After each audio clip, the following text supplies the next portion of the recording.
It was Gina, the manager of Air India in Rome, Cecil de Mello, Parveen and me. And we went to this restaurant and we sat down. And as we sat down, Gina said, let's dance. So we danced one thing. It was ballroom dancing, foxtrot with band playing, dim lights, etc. And I'm thinking, my God, I'm dancing with GinaLollobrigida, etc. Anyway, I got back to the table. And then Gina turns to Parveen with the imperious air of a queen. And she says, and you, my dear, what are you doing? Following the star? And I'm thinking, my God, what am I going to say? I don't want to be rude to Gina, but she's insulted my woman. Before I could think of anything to say, Parveen leaned forward and said, no, my dear, I'm with my man because I have a man. For all film-related interviews, reviews and content, please like and subscribe to Puja Talwar. You can also follow me on Twitter and on Instagram. So an absolute pleasure and honor to be speaking to you. And I finished it in 2 days. And I'm a very slow reader, so this is a record time for me. That's a huge compliment. Thank you, Pooja. I appreciate that greatly. That's what a writer hopes to hear. Absolutely. And the stories have been riveting. And what struck me was growing up in the 70s and 80s, one thing that struck me about you was you were very open about the way you lived your life. Right. So how come it took you so long to pen this? Pooja, it's something I've thought about for decades. Then the pressures of life and work, etc., were there. But mainly, I wasn't clear how I wanted to tell the story. I'd made many attempts, and in the end, I'd throw them away, saying, "This is only a die-hard fan would read this," because I wasn't clear the form in which I would tell this. As I've discovered the short story form, series of stories that add up to the totality of my life. Once I had that clarity, I sat down and wrote it. But also, I was debating how much should I reveal, how much should I tell, because it's easy to talk about your glory and all the things you achieved and what a great life Kabir Bedi has had. But what are the crisis points in that life? What are the dilemmas I faced? What are the weaknesses I had? What are the mistakes I made? Was I going to talk about them as well? And once I became clear on how I was going to tell my story, I realized it was time to tell it the way it was supposed to be, the way it was. I speak it authentically as I could and let the chips fall where they may. And so one thing about biographies is that they tend to fall into those emotional tropes of self-justification, gratification. There's none of that in your book. And you have penned on some very difficult moments. Which was one of the most difficult chapters, if I may ask? You've spoken about ProtimaBedi, you've spoken about Parveen Babi, you've spoken about your son. I mean, those must have been really, really painful chapters to write. I mean, memories coming back, or was it cathartic? Well, it certainly was cathartic because, excuse me, it certainly was cathartic because I had to relive all those times with these wonderful experiences I had with the women, the problems I had, the ultimate losses I suffered. And I think, the most difficult chapter is probably talking about my son. But the other chapters involving my emotional relationships were no less difficult because to reveal your inner self, the depths of your heart, is not easy. Because also in the case of my son, I had to reopen the wounds of his suicide and go back into that whole period from the time he told me he was planning to commit suicide. What does the father do in that situation? How do you deal with it? What follows? What are the conflicts that are created by that? How does a father deal with that? So all that, I had to reopen wounds that had healed and become scars. And now I had to go back into there and relive it.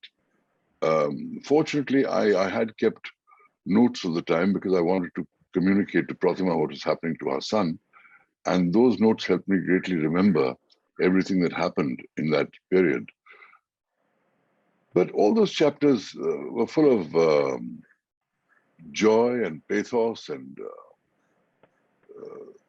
great experiences. Even writing about my parents was wonderful because they have an extraordinary story of their own. True. And especially about your parents. I mean, where did you draw the materials from? Because I had no idea that there were mystics, there were freedom fighters. I really had no clue because I remember, my daddy telling me, "Oh, Kabir Bedi, he comes from, Babaji's clan." So that was my Right. connect. But so when you wrote about it all, I had no idea. Was that difficult to get the material?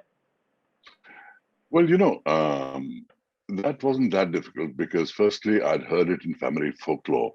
The story of how my father and mother came to India, became part of the freedom struggle, everything they did, how my mother became this mother figure for the Tibetan refugees and her relationship with the Dalai Lama and her becoming a nun and my father's spiritual experiences. That was all there in my memory from family folklore and what I saw.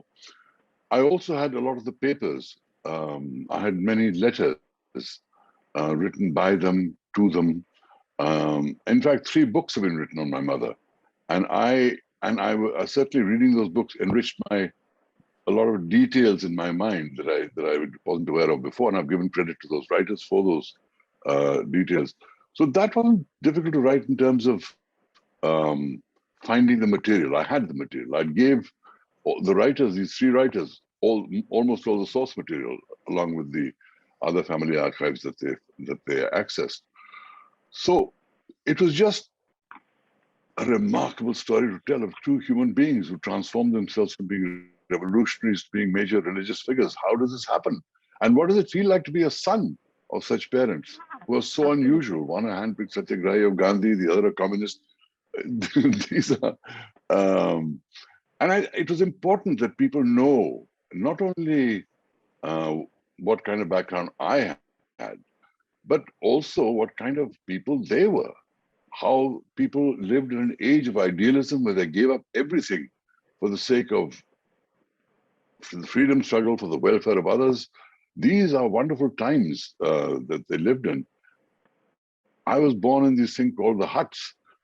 There were literally 3 huts with a buffalo tethered nearby, no electricity, no running water, where all the leftists, all the freedom struggle would gather. From Gyani Zail Singh, who became president, to Inder Gujral, who became prime minister, to Satish Gujral, the great artist, to Sheikh Abdullah, who became ruler of Kashmir. So these are all stories from my past, and it's a riveting story. Just that one chapter alone is worth the price of the book, Absolutely. So fantastic, fascinating. And also, charting your journey from St. Stephen's College, the biggest Beatles scoop, and very subtly asking John Lennon whether, he did try substance. I was like, bravo. And Yes. then meeting people you admired, like whether it was Fellini, whose movies that you loved watching. And I did a slow clap when you spoke about Sabine giving it back to GinaLollobrigida. I actually did a slow clap. I said, what was that like? And I must tell you, because for me, you were always Sandokan, and you were the Indian actor who was always in foreign films, because that was my image of you in the 80s. But so what was that all like? Puja, the success I had in Europe was quite extraordinary. I became a major star all over Europe, literally overnight, with the success of the Sandokan series.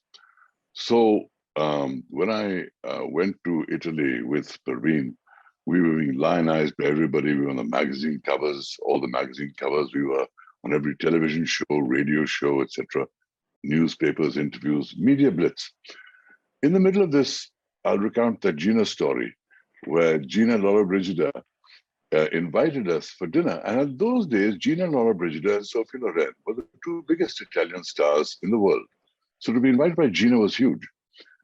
And we went to a beautiful home in the Appian Way, and the idea was to meet her friends there. Then Gina would take us for a dinner at a private restaurant in Rome. From the moment we entered this wonderful home of hers, beautifully decorated with all these marvelous people, Gina was kindness itself to me, but refused to talk to Parveen. And this was creating a strangely tense situation for me, but I didn't want to be rude to Gina in our own house.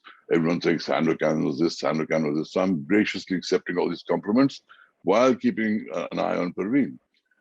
So I think, okay, we're going for dinner, it'll all sort itself out. It didn't, it got worse.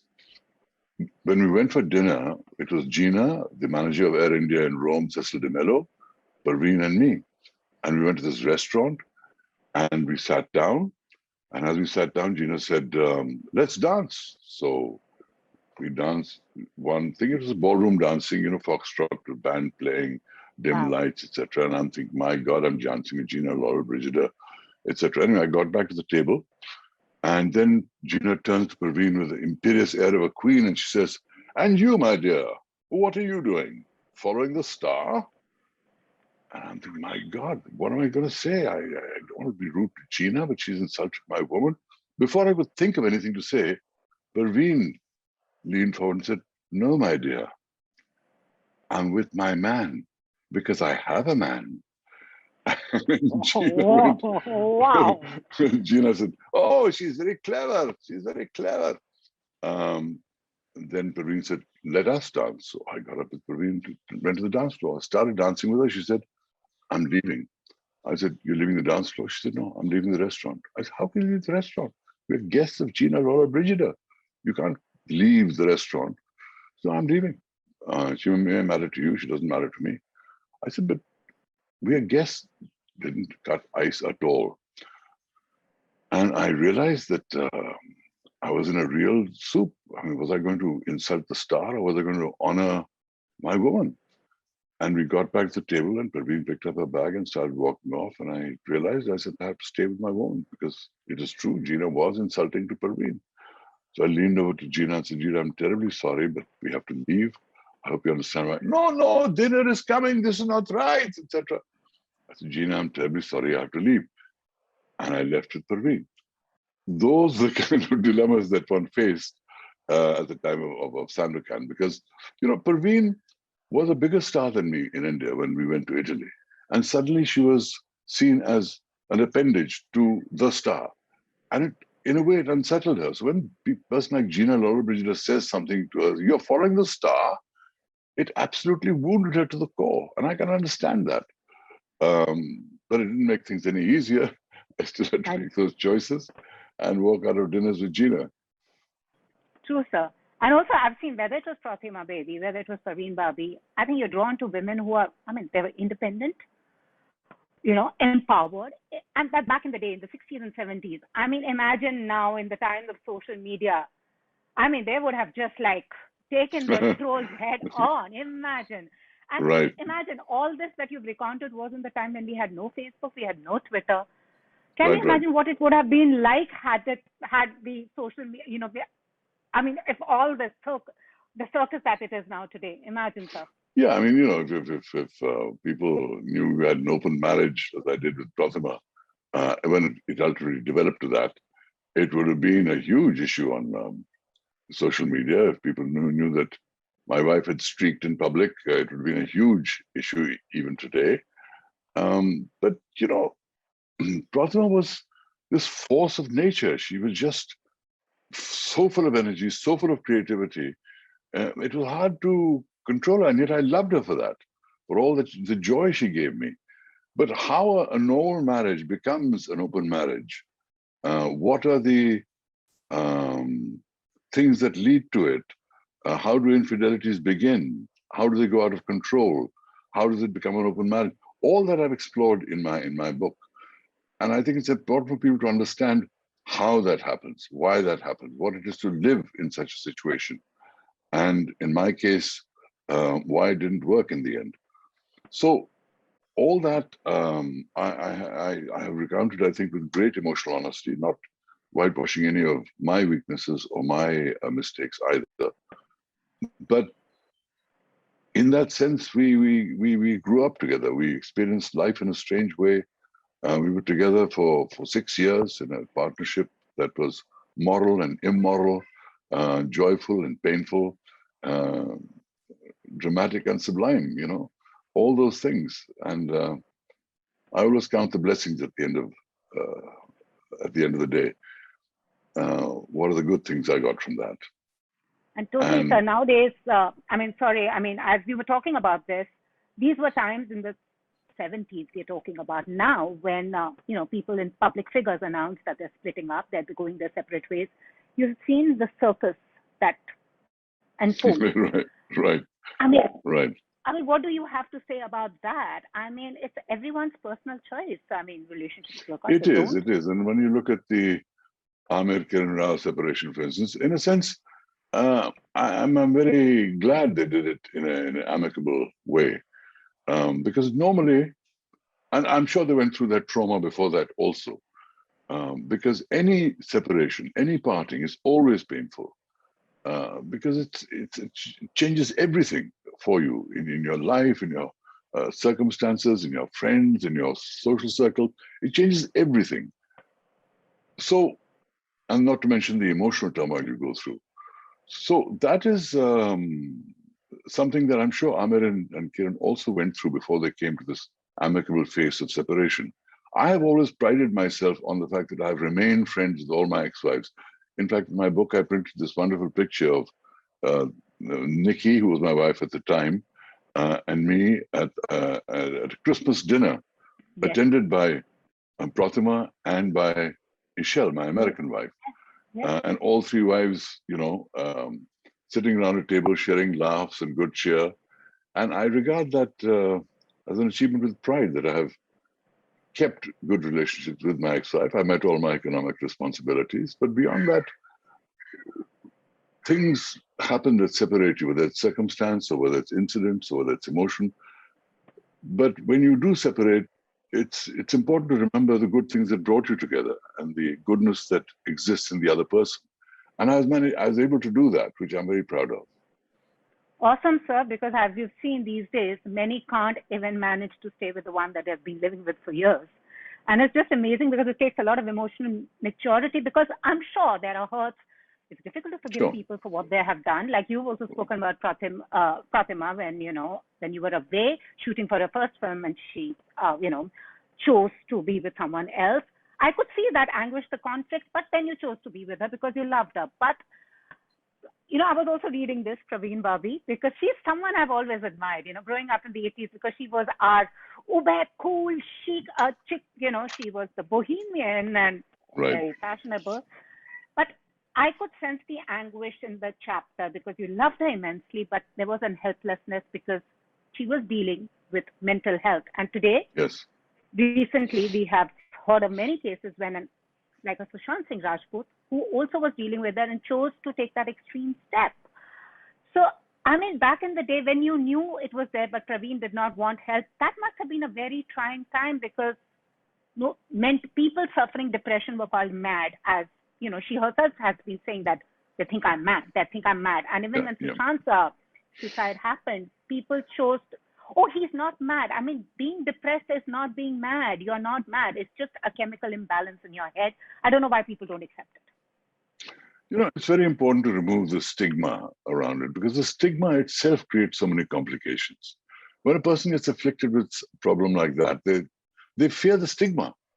And therefore, they don't want to admit it. They don't want to reveal it. They don't want to have it treated in case the word gets out. And we live in a very judgmental world. So Parveen's fear was that if she went to a doctor, the doctor would tell somebody, and suddenly the whole industry would know and the industry would abandon her. This was part of her survival mechanism. And I could understand that. But not to admit it to yourself, not to admit it to your loved one, that was very difficult. Because you don't admit a problem, you can't solve it. You can't address it. You can't have it treated. And that was a continuing source of friction between Parveen and me. And I think one of the reasons why eventually she left me and came back to India after having moved to London with me with the intention of both of us living abroad for the foreseeable future and making careers there. So it is very, very difficult to be living in that situation because you are the protector, you are the caregiver. There were times when I thought, I've got to walk out of this. I cannot bear to continue this anymore. But she needed me and I wanted to protect her. I wanted to heal her. So you continue and then you get more of the same. And then it becomes almost an unbearable situation where it comes to a crisis, you've got to be treated or else. So all that I've explored in great depth in my book. In fact, writing some very dramatic scenes that happened between us, which gives people a sense of actually being there almost, of seeing what is happening, feeling blow by blow, as it were. although no blows were actually inflicted by anyone. But it was, I had to tell it in a way whereby it is vivid for people. People call my book cinematic, but it's not structured like a film beginning to end. Each story that I have written has many scenes that are very vivid, so the whole thing feels very cinematic. People feel they're in it in some way. And that was the emotional experience I wanted to convey, because that's the only way you know what it is to live the life of an actor and what it is to have lived the life that I lived, which was extremely dramatic in many, many ways. Totally, sir. And you also spoke about the film industry, especially the Hindi film industry, how it was not inclusive then.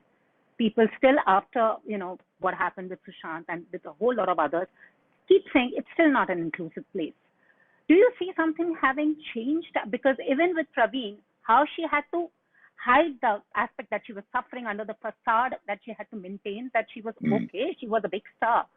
Do you think anything has changed over the years, or do you think it's still those, changes remain? Well, a lot of things have changed in the industry. The nature of filming, the technology has changed. Certainly the prices paid to actors have changed big time. Gone up by a multiple of 100. The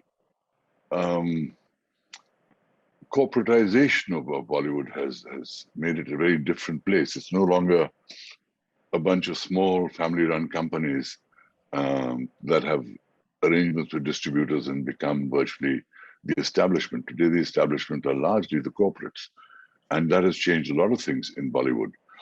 As far as nepotism is concerned, I think there is always nepotism in every industry. Doctors' sons become doctors.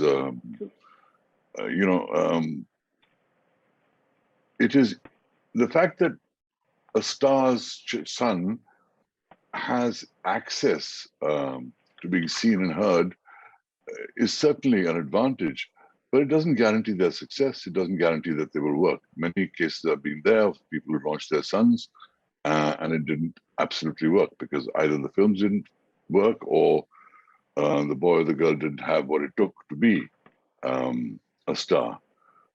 And there are equal number of cases of people coming from outside the industry who then made a place for themselves. So Analia Bhatt comes from within the industry, but there's Ranveer Singh who comes from outside the industry. There's Ranveer Singh who comes from Ranbir Kapoor who comes from the industry, but then there's a Priyanka Chopra who comes from outside the industry. So there's always cases on both sides. And of course, it's natural for people to want to follow the profession of their parents. It doesn't always work out, but I don't think it's out of control and I don't think it's out of balance. There may be cases where like Sushant Singh Rajput, where he felt it far more acutely. And I'm not entirely familiar with the facts of his professional life, but he did some great films, nevertheless. And his last film was a National Award-winning film. So he would have had a great career if he had stayed. It's a pity he chose to go. But I understand why people get into those states, because it is a very dark place. And it takes a lot of energy to take yourself out of a dark place. And you have to be surrounded by positive people that lift you out of the dark place. In my chapter on my son, I certainly talk about everything I did to try and lift him out of the dark place. And let me say that today, the medicines that are available are much better than in those days. So there's far greater hope today that mental conditions can be treated, managed, and if possible, even healed in some cases, better today than it was, say, 20 years ago. But the emotional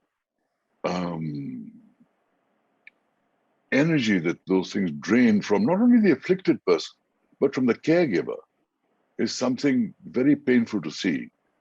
And yet there are moments of light and brightness and joy within it, you know. Absolutely. And we saw that in Parveen Babi's case as well, because as you said, her mood would switch. And I just felt that her end just didn't befit her because it was a very sad end. I remember it was just you, It was Danny, such a and Meg. tragic, it was such a tragic end to a star who had been the fantasy of millions. And it was so ironic that, and beautiful in a way that the three men that she had loved the most, Danny, Mahesh Bhatt, and me, were all present at her funeral and all saw her cremated in a grave in the Juhu Muslim cemetery and said our farewells to her, each knowing her as only each one knew, each feeling a pain that only they knew. She deserved a better end. And yet, you know, in her life, she had become one of the most iconic actresses because she created a completely different image. And the tragedy of Parveen Babi was that she was suffering the most mentally at the height of her glory. And dealing with that, you can't imagine the strains it creates. Absolutely, sir. Absolutely. And she ultimately became a victim of that.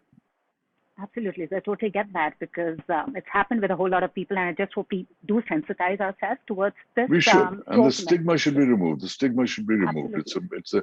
It's a mental condition that can be treated like a physical condition, Absolutely. and there are medicines to control that, manage that. Absolutely. And talking about Hollywood, sir, and since like it was you and Shashi Kapoor and you were actually our first true blue crossover stars, a lot has changed since then. Now you look at Priyanka Chopra. There's a lot of inclusivity now, and also playing Sandokan. I mean, worked in your favor also, but also did not work in your favor because no one could see you beyond anything but him. Ultimately, they did. But yes, you're right. That was the great dilemma I faced after the success in Italy. But let me come back to the earlier part of your question. It is true that they were not writing roles for Indians in those days in Hollywood. And that is the biggest problem I faced when I went to Hollywood. So I had to tell my agent, okay, if they're not no roles for Indians, get me any foreign roles. And Hollywood is so insular that any foreigner can play any foreign role according to them, you know. So that's what I did. In my film with Michael Caine, which is my first big film, I played Tariq Prizeman in The Thief of Baghdad. I played the Prince with Roddy McDowell. In The Bold and the Beautiful, I played the Moroccan Prince. And all these things got me worldwide fame. It was only in the James Bond film, Octopussy, where I played the villain, that finally I was given an Indian role. And I played this Sikh character and played him with great dignity, even though he was the villain. And that was the first time I was actually correctly cast in Hollywood. So it was much more difficult then. Today, inclusivity and diversity is an issue, and I'm very glad. It makes me very, very happy to see the success of people like Priyanka Chopra going out there and finding roles that work for them, even though, as she says, you have to be slightly ethnically ambiguous to be cast. And she's got that quality. She's got that quality, and she's done some wonderful films out there, and she's the biggest Indian star internationally today. And I supported her from the very first film in which she acted, where I acted opposite her, a film called The Hero by Anil Sharma directing. So, and she launched my book because we have this wonderful relationship, and I'm most grateful to her. She's a terrific girl. And you know, right now I've got my granddaughter Alaya, who's in the film industry, who just won the Filmfare Award for Best Debut Actress. But a girl like her could also act internationally. There's no reason why Indian actors can't act internationally, because roles are being written. So it is easier today. However, let me say, Pooja, it is never easy to be in the film industry. It is the hardest film industry to live in and to survive. I've always said that anyone who survives 25 years in this business deserves an Oscar for survival. You know, I agree. I second it's that. a very slippery slope climbing the road to stardom in India or abroad. But to some degree, it is easier because roles are being written for us. Absolutely, sir. And also meeting your people you admired, whether it was Fellini, there was, Michael Caine you worked with. I mean, the list is endless. I think I've forgotten. I'd made a list and I've forgotten the name. No, Audrey It was your Hepburn was starstruck moment. Audrey Hepburn, yes. Audrey Hepburn was just, I admired her.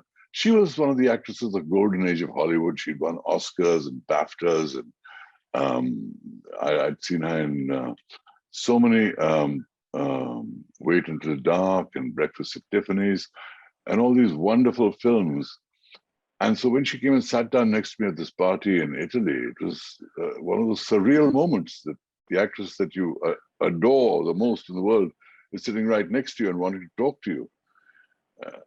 And she was very sensitive even then to the suffering of people in underdeveloped countries, of children starving, of food starvation in the world, the underprivileged. And she became an immensely huge humanitarian and was given the Presidential Medal of Honor for her work as a humanitarian. So meeting Audrey Hepburn, meeting Fellini, whose films I stood in line as a student to see when in college, meeting Bertolucci, who directed Last Tango in Paris. And these were great people to meet. Meeting Sean Connery, he was, for me, the greatest Bond ever. It still is. Daniel Craig comes a very close second, but he was the quintessential Bond, and not only a quintessential Bond, he was an actor that showed you can move beyond a genre like Bond and still do fantastic performances in all kinds of in gangster films, in science fiction films, and historical films, all of which he did and excelled. So meeting people like that and knowing people like Michael Caine, who came from a working class background and made it to the highest ranks of Hollywood cinema, and yet had this wonderful down-to-earth humility about him, where he befriended you and talked to you as though he was on the same level as you, whereas we looked up to him. So met a lot of beautiful people along the way, including philosophers, including teachers, including the Dalai Lama and J. Krishnamurti, the philosopher. And all these meetings are chronicled in my book, and I've shared what happened in these magical moments.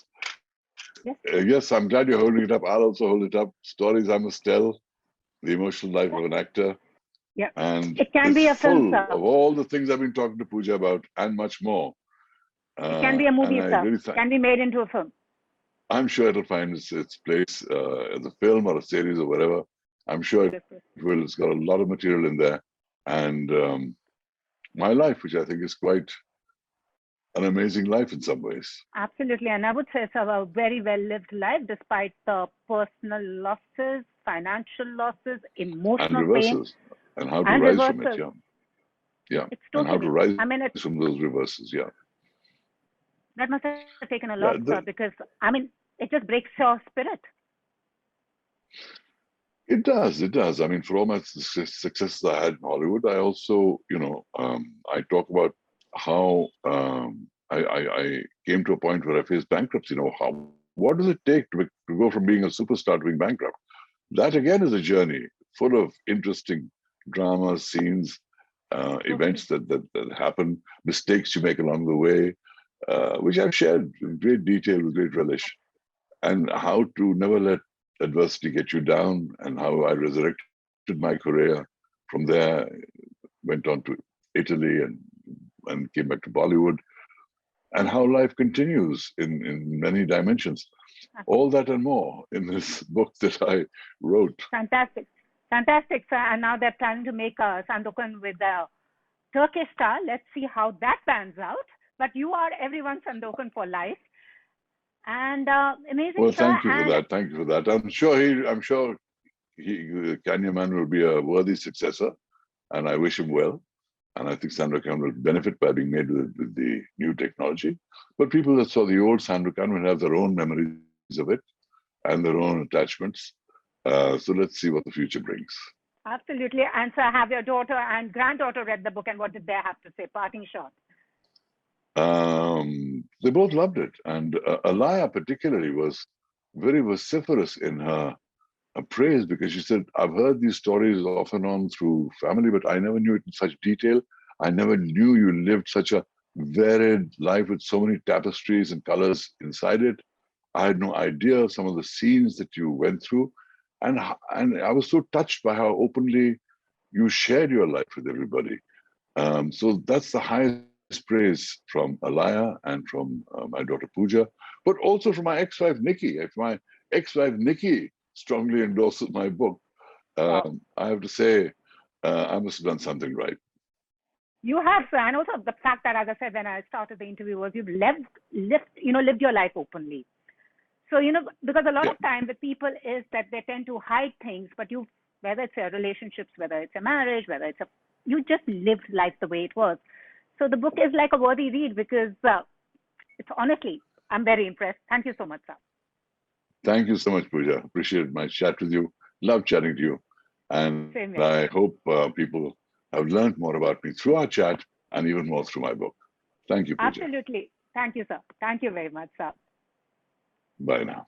If you've liked this interview, please like, share, and subscribe.